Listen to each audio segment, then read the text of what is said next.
함께 따라하겠습니다. 역동적인 교회 안디옥 교회. 역동적인 교회 안디옥 교회. 오늘은 초대교회 믿음과 영성을 닮아가는 초대교회처럼 행진하라라는 말씀 시리즈 두 번째 시간입니다. 사도행전에는 예루살렘에 이어서 위대한 교회 탄생 이야기가 등장을 하는데 바로 두 번째 교회 수리아 안디옥 교회입니다. 안디옥은 1세기 당시 유명한 국제 도시이면서 로마, 알렉산드리아 그리고 세 번째로 가는 시리아의 가장 큰 도시였습니다. 위치는 다음과 같습니다. 우리 예루살렘에서 시작을 했죠. 그리고 두 번째 교회 안디옥 교회. 그 위에 안디옥 교회입니다. 예루살렘에서 800km 정도 떨어진 곳에 있는데 다양한 이민자들이 함께 모여서 거주하던 곳이었습니다. 하나님께서는 그 안디옥을 두 번째 이 부흥의 거점 도시로 선택하셨습니다. 안디옥 초대교회는 교회의 참된 모습을 배우려고 하는 우리에게 있어서는요, 보물창고와 같은 교회입니다. 안디옥 교회로 가기 전에 살펴보기 전에 우리 지난주 살펴본 것처럼 살펴본 예루살렘 교회를 좀 복습해 보겠습니다. 우리 요약해서 정리를 해보면 예루살렘 교회는 부활의 복음이 있었고요, 또 성령의 충만함이 있었습니다. 헌신된 일꾼들이 있었고 나눔의 공동체가 있었습니다. 이것들은 교회의 본질이고 또한 우리 교회가 반드시 본받아야 할 모습들입니다. 그런데 문제는요, 교회의 역사를 보면 하나님은 그러한 예루살렘 교회를 과감하게 흩으셨어요. 그 교회를 흩으셨어요. 왜 그러셨을까? 교회가 갖추어야 할 본질 가운데 뭔가 아쉬운 점이 있어서는 아닐까? 안디옥 초대교회를 통해서 안디옥 교회를 통해서 뭔가 또 새롭게 말씀하시고자 하는 것은 과연 무엇일까? 안디옥 교회가 교회의 역사 속에서 중요하게 각인된 이유는 전에는 상상할 수 없었던 선교가 시작되었다라는 점입니다. 선교가 시작되었다. 예루살렘 교회가 지역 중심, 유대인 중심이었다면 안디옥 교회는 복음 중심, 이방인 중심이었습니다. 예루살렘 교회가 모이는 교회의 전형을 보여준다면 안디옥 교회는 흩어지는 교회의 전형을 보여주었어요. 그래서 진정한 교회는 모임과 흩어짐이 조화를 이루는 공존하는 교회다라는 것을 보여주었죠. 또한 예루살렘 교회가 변화의 한계를 보여주었다면 안디옥 교회는 이 부흥의 한계를 뛰어넘어서 역동적으로 변화하는 모습을 우리에게 보여주었습니다. 그렇습니다. 하나님은요, 외적인 핍박이라는 이 상황을 이용해서 교회를 의도적으로 흩으셨어요. 바로 이것이 초대교회 선교의 시발점이었습니다. 안디옥 교회는 예루살렘 교회가 놓치고 있었던 그 선교를 체험으로 말미암아 초대교회의 온전한 모습을 우리에게 보여줍니다. 그래서 사도행전 1장에서는요, 이러한 사실을 설계도처럼 미리 우리에게 보여주었습니다. 사도행전 1장 8절 말씀입니다. 함께 읽어보겠습니다. 오직 성령이 너희에게 임하시면 너희가 권능을 받고 예루살렘과 온 유대와 사마리아와 땅끝까지 이르러 내 증인이 되리라 하시니라. 아멘. 이제부터 땅끝을 향한 이 하나님 나라의 역사, 이 역사가 교회의 흩어짐을 통해서 이루어질 것이다. 이제 시작될 거다라고 말씀을 하는 것입니다. 이 안디옥 교회는요, 우리에게 교회에 빠져서는 안 되는 두 가지 핵심 사항을 우리에게 알려줍니다. 첫 번째는 역동적으로 변화하는 사람들이 끊이지 않았다라는 점이고요. 두 번째는 역동적인 하나님의 선교에 적극적으로 동참하고 쓰임받았다라는 점입니다. 하나님의 사람들이 세워지고 변화하는 사람들, 그리고 하나님의 선교에 쓰임받았다. 교회는 이 일들을 위해서 부름받았다라는 사실입니다. 이 안디옥 교회는 말 그대로 복음이 흩어지고 전해지는 데 있어서 그 역동 그 자체였다라는 사실입니다. 오늘 안디옥 교회를 함께 살펴보면서 우리의 믿음이 역동치는 믿음이 다시 회복될 수 있기를 간절히 바랍니다. 믿음이 성장하고 성숙하고 변화되는 데에 있어서 우리가 기대를 품을 수 있는 시간이 되기를 간절히 바랍니다. 아울러서 안디옥 교회가 그렇게 역동적으로 하나님의 선교에 쓰임받은 것처럼 우리 운정교회도 하나님이 하시는 그 선교에 역동적으로 쓰임받는 우리 운정교회가 될 수 있기를 주님의 이름으로 축원드립니다. 함께 따라하겠습니다. 역동적으로 하나님의 사람이 세워지는 교회입니다. 역동적으로 하나님의 사람이 세워지는 교회입니다. 안디옥 교회는요, 환난으로 말미암아 흩어진 사람들의 이야기로 시작됩니다. 우리 11장 19절 말씀 함께 읽겠습니다. 그때 스데반의 일로 일어난 환난으로 말미암아 흩어진 자들이 베니게와 구브로와 안디옥까지 이르러 유대인에게만 말씀을 전하는데. 아멘. 환난으로 말미암아 흩어진 자들이 이제 복음을 전합니다. 생존하기 위해서, 살아남기 위해서 예루살렘에서 부득이 흩어졌던 자들은 어떠한 사람들이었을까요? 지난 시간 말씀을 우리가 함께 나눈 것처럼 예루살렘 교회에서 흩어진 사람들, 그들은요 천국을 맛본 사람들이었어요. 마치 커튼을 살짝 열고 하나님 나라를 이 땅에서 맛본 것처럼 천국을 맛본 사람들이었어요. 근데 문제는요, 이 천국을 한번 맛본 사람들은 가만히 있을 수 없다라는 거죠. 성경에 이름도 기록되지 않은 그 사람들이 예수 그리스도 안에서 누리는 이 하나님 나라의 축복, 이 천국 복음을 헬라인, 자기들이 살고 있는 그 현장에서 그 복음을 나누고 전하기 시작한 것입니다. 여러분, 누군가에게 이 복음을 전한다는 거요, 지금 저와 여러분에게는 너무나 익숙하고 당연한 일일 수 있습니다. 하지만 그때 당시 누가가 사도행전을 기록할 당시에 이방인에게 구원의 복음을 전한다는 것은요, 유대인에게는 상상을 할 수 없는 일이었습니다. 아니, 어떻게 영생의 구원이, 하나님의 나라가 어떻게, 왜 이방인에게 전해져야만 하는 거? 이거는 말이 안 되는 것이다. 기존의 구원의 패러다임이 완전히 깨지는 숨막히는 그 클라이막스 한 장면인 것입니다. 예수 그리스도의 복음이 결코 넘지 못했던, 넘을 수 없었던 장벽을 넘어가는 역사적인 순간이었어요. 쉽게 말하면 모든 사람이 복음으로 변화될 수 있다라는, 모든 인류의 변화 가능성을 열어제친 그런 순간이었던 것입니다. 여러분, 이것이 왜 그토록 중요한 걸까요? 그렇게 열렸으니 저와 여러분이 이 자리에 있는 거 아니겠습니까? 이 사실이 우리에게 중요한 것은요, 예수 그리스도 안에서 변화받지 못할 사람은 한 사람도 없다. 예수 안에서 변화받지 못할 사람은 아무도 없다라는 거예요. 여러분, 그런 관점으로 보면 안디옥 교회는요, 온통 변화의 이야기입니다. 변화받은 이야기, 또 계속해서 변화되고 있는 이야기, 변화로 새롭게 시작된 하나님 나라 이야기들이에요. 우리 11장 21절 말씀을 보면 수많은 자들이 믿고 주께 돌아왔더라 라고 이야기를 합니다.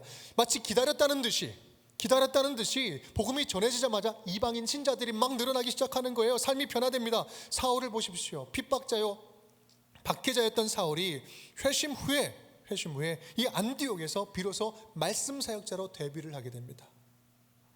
바나바와 사울이 안디옥에서 강력한 제자 훈련을 할 때 무리로 있던 사람들이 제자들로 변화가 돼요. 여러분, 온통 변화의 이야기들입니다.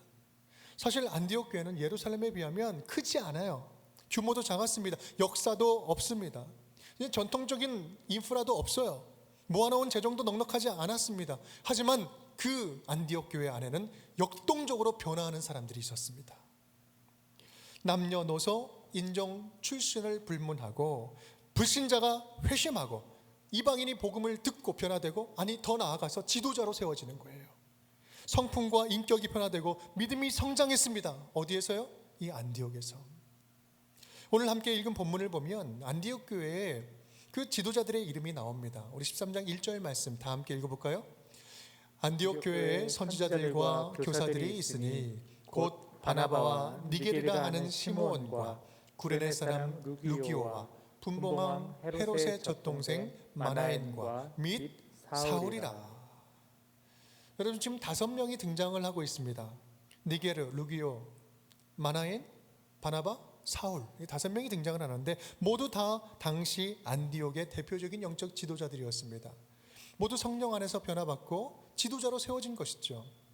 여기서 우리 잠깐 우리 5명을 살짝 살펴볼까요?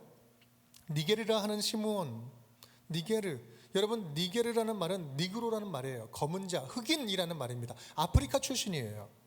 당시 노예 대부분이 아프리카 출신이었던 것을 우리가 생각을 해본다면 니게르라 불리는 시므온, 이 사람은 노예 출신이었을 가능성이 참 많습니다. 루기오도 그렇습니다. 구레네 사람 루기오. 굳이 왜 구레네 사람이라는 수식을 붙였을까? 이 구레네는요, 북아프리카 리비아의 고대 도시 이름입니다. 이 구레네 사람이라고 특별히 언급한 것은 의도적으로 인종과 지역의 구분이 없이 하나님의 사람으로 세워졌다라는 것을 이야기하고 있는 거예요. 마나엔은 어떻습니까? 마나엔, 헤롯의 젖동생 마나엔, 이렇게 표현을 합니다. 젖동생은요, 같은 유모에서 자랐다라는 거예요. 같이 젖 먹고 자란 거예요. 어렸을 때부터 같은 형제처럼 같이 자란 그 사람들입니다. 당시 분봉왕이었던 헤롯 안티파스와 함께 어린 시절을 보냈던 사람이에요. 사회적으로 엄청나게 신분이 높았던 사람입니다. 생각해 보십시오.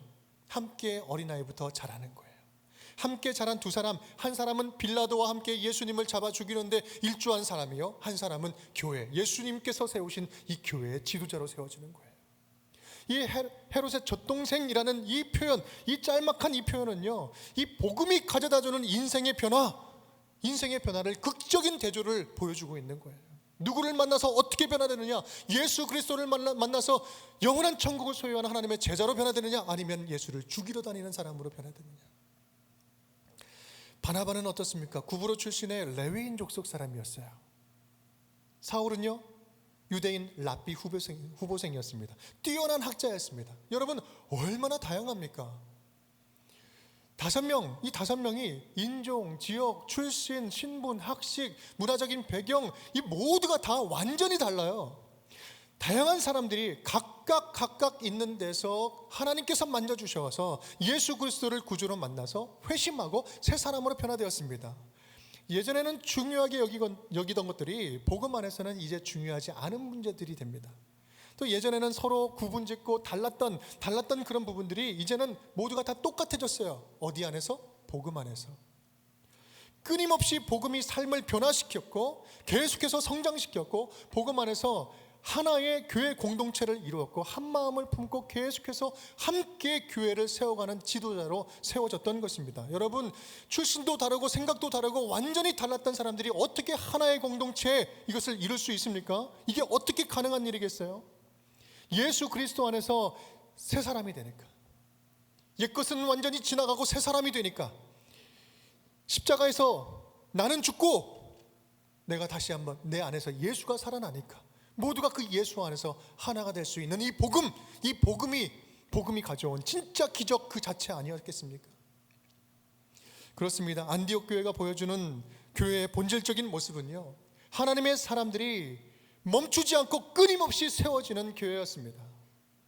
불신자들이 계속해서 예수 그리스도의 복음을 듣고 회심하고 성도들이 계속해서 변화 성장하는 영적인 움직임이 역동적으로 일어나는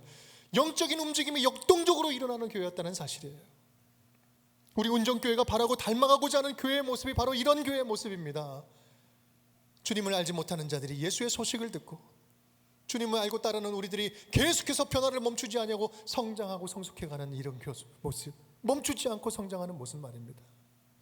우리 11장 21절 말씀, 주의 손이 그들과 함께 하심에 수많은 사람들이 믿고 어떻게 하더라?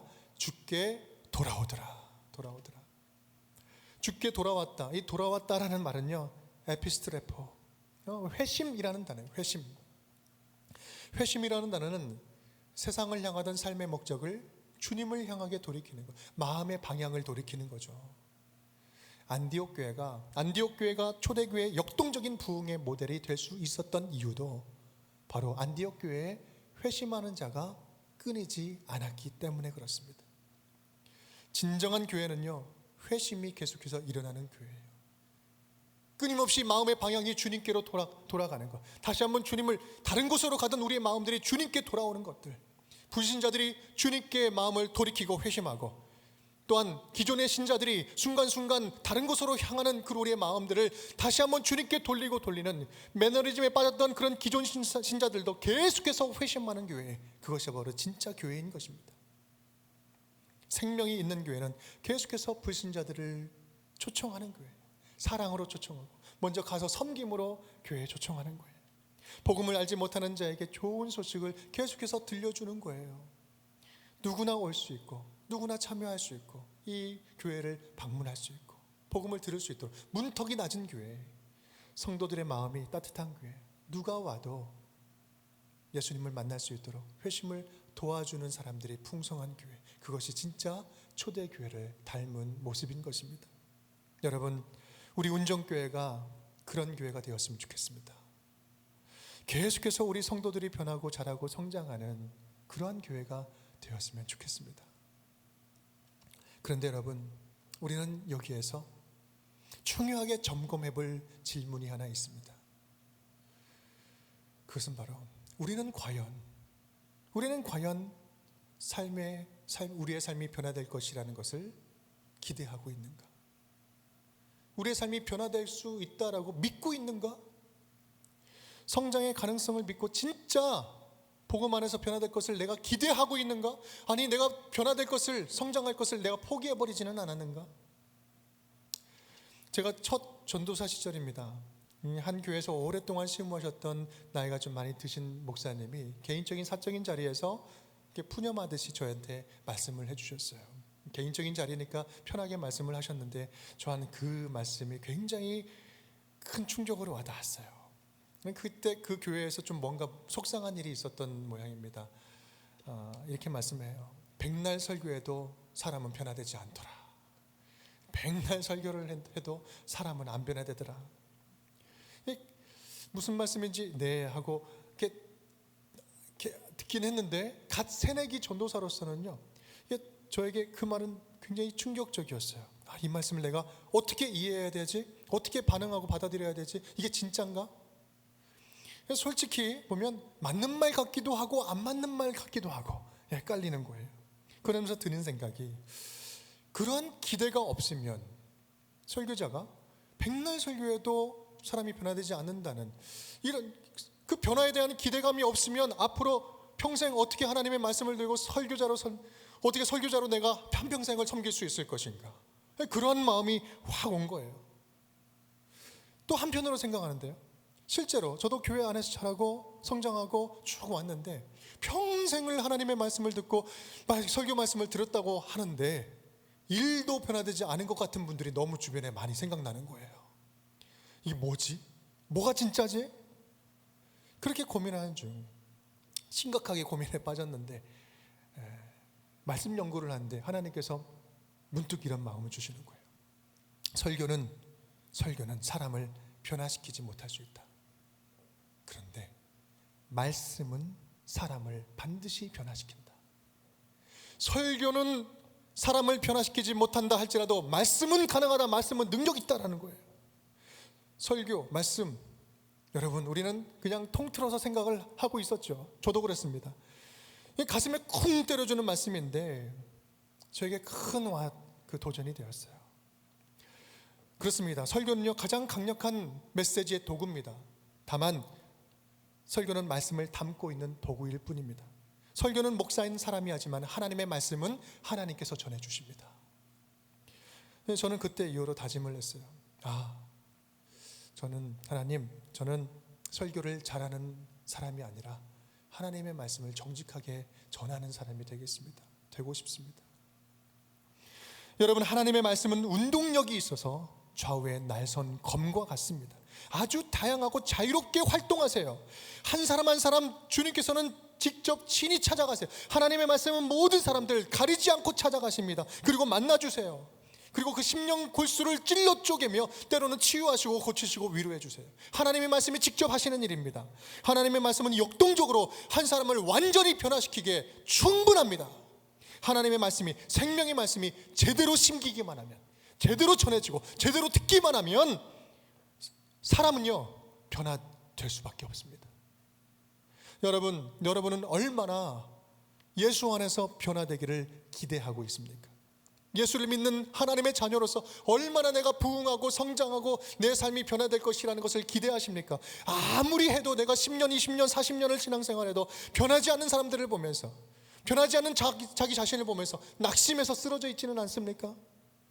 자신을 보면서 이 나쁜 습관, 내면의 모습들, 인격의 한계들, 신앙의 모습들, 또 다른 사람들을 보면서 이 사람은 절대로 변하지 않는구나. 남편도 자식도 아내도 평생 변하지 않는 모습을 보면서 혹시 낙심해서 마음이 떨어져 있지는 않습니까? 나는 안 돼. 나는 이래도 안 되고 저래도 안 돼. 나는 안 되는 사람이야. 그 사람은 절대로 변하지 않아. 절대로 변하지 않아. 나 그것은 확신해. 절대로 변하지 아니라는 그 믿음의 확신이 있습니까? 여러분, 하나님의 말씀이 터치하기 시작하면요, 우리의 내면과 생각과 습관은 반드시 변화될 것입니다. 그냥 변화되는 것이 아니라 역동적으로 변화될 것입니다. 예수님께서 그것을 위해서 십자가에서 죽으셨고 부활하시지 않으셨습니까? 부활 승리하셨어요. 그것이 부활의 복음이에요. 다시 사는 복음이잖아요. 십자가에서 이미 이루신 그 사실을 우리가 믿을 때 변화의 능력이 우리 가운데 나타나기 시작하는 겁니다. 예수님이 우리의 삶의 주인으로 저와 여러분의 삶의 인생을 다스리기 시작하면, 예수님께서 내 삶의 주인으로 오는 순간 깨지고 부서지지 않을 인생은 한 사람도 없다라는 사실입니다. 이 사실을 믿으시기 바랍니다. 여러분, 변화하고 성장하기를, 예수 그리스도 안에서 변화하고 성장하는 것, 이것을 포기하지 마십시오. 그 가능성을 포기하지 마십시오. 여전히 오늘도 변화되지 않는 그 사람, 생각나는 그 사람 절대 포기하지 말자고요. 주님 안에서, 주님 앞에서 포기할 사람은 아무도 없습니다. 지난주에 한 권사님과 통화를 나누는 가운데 이런 말씀을 하시는 거예요. 우리 남편이 이번 일로 인해서 정말 많이 변화되었어요. 많이 바뀌었어요. 이것은 있을 수 없는 일입니다. 하나님이 하신 일이에요. 최근에 그 가정에 좀 힘든 일이 있었어요. 근데 그 힘든 일이, 그 일로 인해서 남편이 예전과는 비교할 수 없게 많이 변화되었다라는 거예요. 그동안 남편으로 인해서 힘들게 살던 그 권사님의 속사정을 아는 저로서는요, 이 남편이 변화되었어야 할 때 이 변화를 듣는데 가슴이 뭉클한 거예요. 울컥 감정이 확 올라오는 거예요. 얼마나 감사한지, 얼마나 감동적인지. 감동은 변화에서 오는 거잖아요. 그동안 많은 아픔이 있었고 상처가 있었어요. 너무나 오래 걸렸어요. 그런데요, 하지만 주님이 주시는 그 변화는 모든 상처와 고통, 아픔을 치유하고도 남는 것입니다. 우리 주님께서는 오늘도 저와 여러분을 고치시고 변화시켜 가고 계신 줄 믿습니다. 사랑하는 성도 여러분, 우리 서로의 변화의 가능성을 믿어주십시오. 믿어주십시오. 그 사람을 믿는 것이 아니라 그분에게 함께 하시면, 주님이 함께 하시면, 터치하시면 저 인간도, 저 사람도 변화 안 될 수 없다. 그 사실을 믿음으로 선포하십시오. 가정에서, 직장에서, 교회에서 만나는 사람들, 사랑하는 남편, 한평생을 살아도 변하지 않던 그 남편도 주님이 터치하시면 변화될 줄 믿습니다. 예수님을 닮아가고 신앙의 인격이 성장하고 변화될 수 있도록 돕는 자가 되었으면 좋겠어요. 그렇게 안디옥 교회 성도들처럼 예수 그리스도 안에서 주께 돌아오고 믿음이 성장하고 성숙하는 저 운정교회 모든 성도님들 될 수 있기를 주님의 이름으로 축원드립니다. 우리 안디옥 교회를 통해서 배울 수 있는 또 하나의 핵심, 우리 함께 따라하겠습니다. 역동적인 하나님의 선교에 쓰임받는 교회입니다. 역동적인 하나님의 선교에 쓰임받는 교회입니다. 네, 우리 예루살렘 교회는 초대교회의 기초석이었습니다. 부흥의 원석이었죠. 그런데 하나님은 교회가 갖추어야 할 본질, 선교적 본질을 갖추기 위해서 교회를 과감하게 흩으셨습니다. 왜 그랬을까요? 교회의 참된 부흥은 선교로 열매를 맺기 때문에 그렇습니다. 선교 없는 교회는 교회일 수 없고, 선교 없는 부흥은 참된 부흥이라고 할 수 없습니다. 우리 모든 교파에 영향력 있는 신학자가 있습니다. 우리 존 브라이트라는 우리 신학자인데 다음과 같이 이렇게 이야기를 했습니다. 교회는 선교적 백성이다. 교회가 하나님의 선교적 백성이 아니라면 교회가 아니다. 하나님의 선교적 백성이 아니면 교회가 아니라는 거예요. 또한 우리 침례교 목사이자 신학자 윌리엄 오브라이언이라는 분은 이렇게 이야기합니다. 선교는 교회의 본질적 DNA이다. 선교는 교회와 모든 창조 세계로 하여금 창조 목적을 성취하는 방향으로 이끈다. 선교가 창조의 목적대로 살아가도록 이끌어 간다는 거예요. 또한 에밀 브루너는 이렇게 이야기합니다. 교회가 선교로 존재하는 것은 불이 타는 것으로 존재하는 것과 같다. 불이라는 그 속성과 본질이 타는 것처럼 교회는 선교해야 존재한다는 거예요. 선교는 교회가 하는 여러 활동 중에 하나가 아니라 교회의 본질로서 선교를 통해서 교회가 비로소 진짜 교회가 될 수 있다는 겁니다. 안디옥 교회가 우리에게 보여주는 메시지가 바로 그거예요. 교회의 모습은 바로 이 선교적 교회인 거예요. 선교적 교회라는 것은 함께 읽겠습니다. 하나님이 하시는 선교에 부름받고 적극적으로 순종하여 파송받은 사명을 감당하는 교회. 누가 선교해요? 하나님이 선교하는 거예요. 하나님이 하시는 그 선교에 부름받고 동참하는 거예요. 그 음성에 순종하는 겁니다. 철저하게 수동태교회예요. 수동태교회. 선교는 하나님이 하시는 거예요.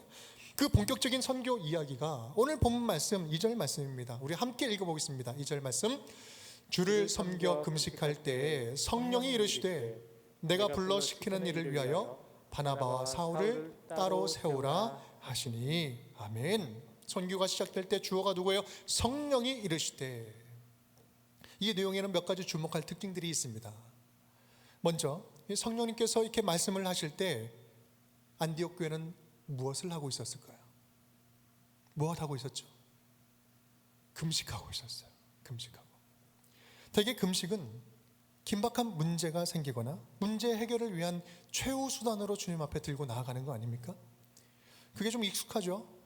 이 에스더가 민족의 위기 앞에서 죽으면 죽으리라 사생결단을 하고 금식하는 모습, 여러분 자연스럽습니다. 그런데요, 오늘 그 안디옥 교회를 보면 지금 시점으로 봤을 때 우리 안디옥 교회는 어떠한 이런 긴박한 문제가 있지는 않았어요. 오히려 하나님의 은혜로 놀랍게 부흥하고 성장하고 성숙하고 있었습니다. 그런데 그럼에도 불구하고 그들은 금식하면서 기도하고 있어요. 주님을 붙잡으면서 목숨을 걸고 기도하고 있다는 거죠. 그들의 금식은 뭔가를 얻기 위한 행동이 아니라 하나님의 뜻을 구하고 하나님이 어떠한 말씀을 주시든지 하나님께서 어떠한 일을 맡기든지 우리가 순종하겠습니다, 순종을 다짐하면서 금식하고 있었던 것입니다. 내 뜻을 관철하기 위한 것이 아니라 하나님의 뜻을 온전히 이루고 쓰임받기 위해서 순종을 다짐하면서 근식하면서 기도했던 거예요. 언제라도 주님 말씀하여 주옵소서, 무엇이라도 말씀하여 주시옵소서, 어떤 것이라도 주님 말씀하시면 우리가 순종하여 듣겠습니다. 우리를 써주시옵소서, 써주시옵소서. 그렇게 기도하며 나아갈 때 하나님의 거룩한 음성을 선명하게 듣습니다. 내가 시키는 일을 위해 두 사람을 따로 세워라.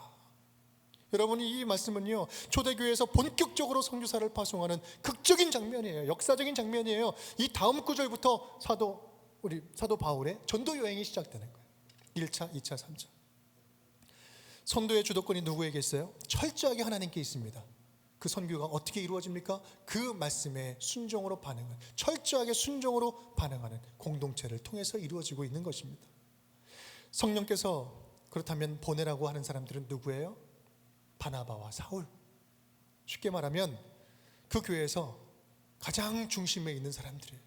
그 교회가 태동되는 데 있어서 개척 멤버들 아닙니까? 중심에 있는 담임 목사들과 같은 입장이었어요. 이제 갓 시작된 교회에서 안정적인 측면을 생각한다면 담임 목사를 선교사로 파송한다는 것은요, 교회로서는 불안한 일이 아닐 수 없습니다. 그런데 안디옥 교회는 어떻게 결정합니까? 우리 3절 말씀 함께 읽겠습니다. 이에 금식하며 기도하고 두 사람에게 안수하여 보내니라. 여러분, 지금 이게 쉬운 일일까요? 단순한 일일까요? 정말 교회로서는 큰 결정이었을 것입니다. 어려운 문제, 어려운 결정이었을 것입니다. 그런데요, 성경은 아주 심플하게 아주 한 문장으로 딱 끝내버립니다. 그들에게는 어렵지 않았다는 거예요. 아주 심플합니다. 단순하고 신속합니다. 혼란스러웠지 않아요. 온전히 순종하는 거죠. 성령이 말씀하시기 전부터 금식하고 기도로 겸비했으니 그들에게 있어서는요, 이 큰 결정도 어렵지 않은 문제였던 것입니다. 아니, 더 어려운 것도 넉넉하게 감당을 해냈을 것입니다. 그들은 이 말씀을 들을 때 이것은 우리가 선택할 문제가 아니라, 이것은 우리가 선택할 문제가 아니라 우리가 순종해야 할 사명입니다. 선택할 문제가 아니라 우리가 순종해야 할 사명입니다 라고 깨달았던 겁니다. 그리고 성령이 원하시는 이 선교 사역은 그만큼 중요하다는 거예요. 그래서 안디옥 교회에게 선교는요, 주변 사역이 아니라 중심 사역이 될 수 있었습니다. 왜냐하면 하나님의 선교는 교회의 가장 우선순위가 되는 사역이었기 때문입니다. 우리 본문에서 주목할 단어가 있어요. 오늘 3절 말씀 제일 마지막 보면 보낸다, 보내니라, 보낸다라는 표현이 나오죠. 여러분 복음서에서 많이 들어본 말씀 아닙니까? 보내는 거. 요한복음 17장 말씀, 예수님께서 마지막 대제사장적 기도를 드릴 때 드렸던 그 말씀들입니다. 영생은 곧 유일하신 참 하나님과 그가 보내신 자 예수 그리스도를 아는 것이니이다. 하나님을 믿는 것이고 하나님이 보낸 자 예수님을 아는 것이다. 또한 아버지께서 나를 보내신 것 같이 나도 너희를 세상에 보내노라. 이 하나님은요, 이 땅에 예수님을 보내셨어요. 비록 십자가에 내모셨지만 부활로 구원의 길을 열어주셨습니다. 하나님은 예수님을 보내심으로 구원의 길을 열어주신 거예요. 예수님 또한 제자들을 보냈어요. 양을 이리 가운데 보내는 것 같다 이렇게 말씀을 하셨지만 그 현장 가운데 보냈어요. 그래서 제자들의 삶을 제자들을 통해서 알게 하셨습니다. 성령님 또한 교회를 보내셨어요. 교회를 보내심으로 말미암아 또 다른 교회를 세우게 하셨죠. 여러분 교회는요 이처럼 철저하게 복음을 위해서, 복음을 전하기 위해서 보냄받는 존재입니다. 안디옥 교회도 보냄을 받아서 세워졌어요. 예루살렘 교회가 이 사람들의 소문을 듣고 바나바를 안디옥까지 보내니, 여러분 안디옥 교회의 부흥은요 예루살렘 부흥과 아주 직접적으로 연결되어 있습니다. 예루살렘의 지도자 바나바가 안디옥 교회를 세우는 지도자로 이어지고 있기 때문에 그렇죠. 연결고리에서 긴밀하게 연결됩니다. 성경은 결코 여러 교회들, 우리 초대교회의 여러 교회들을 따로따로 이야기하지 않아요. 각각 개별된 교회로 보지 않습니다. 하나의 교회로 보고 있어요. 모든 교회는 하나로 일원화되고 예수 그리스도를 주님으로 모시는 하나의 교회로 통일되고 있는 것입니다. 성령 안에서 한 마음 한 뜻을 품고 연결되어서 함께 연합하여서 세워가는 것, 이거는 초대교회의 부흥의 본질인 것입니다. 여러분 지금 안디교회의 이 모습, 선교에 동참하는 이 모습이 우리에게 주는 의미는 무엇일까? 우리는 하나님이 너를 좀 쓰겠다, 너를 좀 썼으면 좋겠다라고 말씀하실 때 얼마나 준비가 되어 있을까? 우리 교회는 하나님의 선교에 주님께서 맡겨주실 때 얼마나 순종할 준비가 되어 있는가? 하나님이 보내시는 선교 현장에 우리는 얼마나 보냄받을 준비가 되어 있는가? 얼마나 주님 가라 하시면 가겠습니다 라고 떠날 준비가 되어 있는가?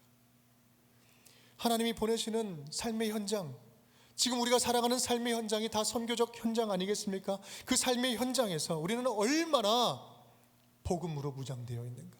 복음으로 준비되어 있는가? 제가 우리 운정교회 정체성을 말할 때마다 드리는 말씀이 있지 않습니까? 우리 운정교회도 보냄받아서 세워졌어요. 보냄받아서 세워졌어요. 그래서 우리에게는 순종의 DNA가 있고 개척의 DNA가 있고 분립의 DNA가 있고 또한 기쁨으로 보내는 DNA가 있는 것입니다. 3년 전 운정교회는 건강한 교회를 우리 운정지역에 세우기 위해서 분립개척을 하는데 몸으로 순종한 교회예요.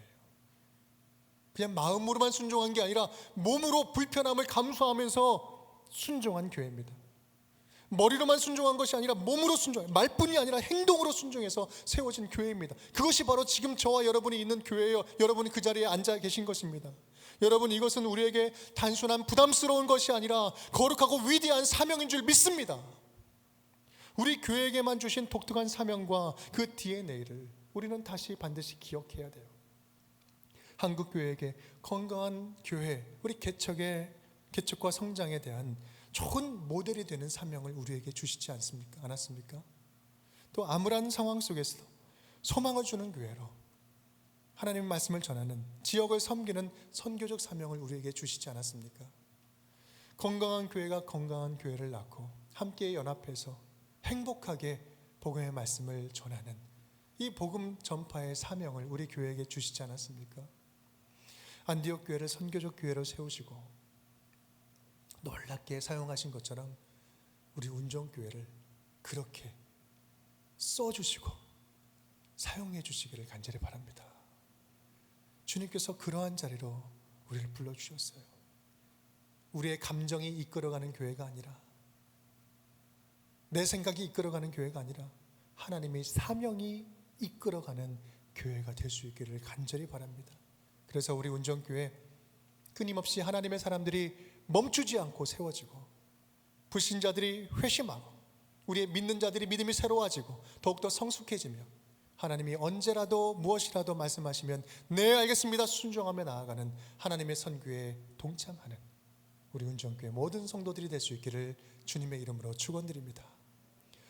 함께 따라하겠습니다. 역동적인 교회 안디옥 교회, 역동적인 교회 안디옥 교회, 역동적으로 하나님의 사람이 세워지는 교회입니다. 역동적으로 하나님의 사람이 세워지는 교회입니다. 역동적인 하나님의 선교에 쓰임받는 교회입니다. 역동적인 하나님의 선교에 쓰임받는 교회입니다. 우리 말씀을 생각하시면서 함께 기도하겠습니다. 하나님 감사드립니다. 오늘 말씀을 통해서 모습을 닮아 아버지 우리 가운데서도 믿음의 놀라운 영적인 그 역동성이 흘러 넘치는 교회가 되게 하여 주시옵소서. 우리 믿음이 불신자들이 이곳에서 회심을 예수 그리스도의 복음을 듣고 아버지 또한 아버지 하나님께서 원하시고 가라하시는 그 현장까지 아버지 기쁨으로 순종하며 나아가는 선교적 교회가 되게 인도하여 주시옵소서. 그 현장에 써주시옵소서. 예수 그리스도의 이름으로 기도드립니다. 사랑과 은혜가 풍성하신 아버지 하나님, 오늘 안디옥 교회를 통하여서 끊임없이 역동적으로 변화되는 모습을 보았습니다.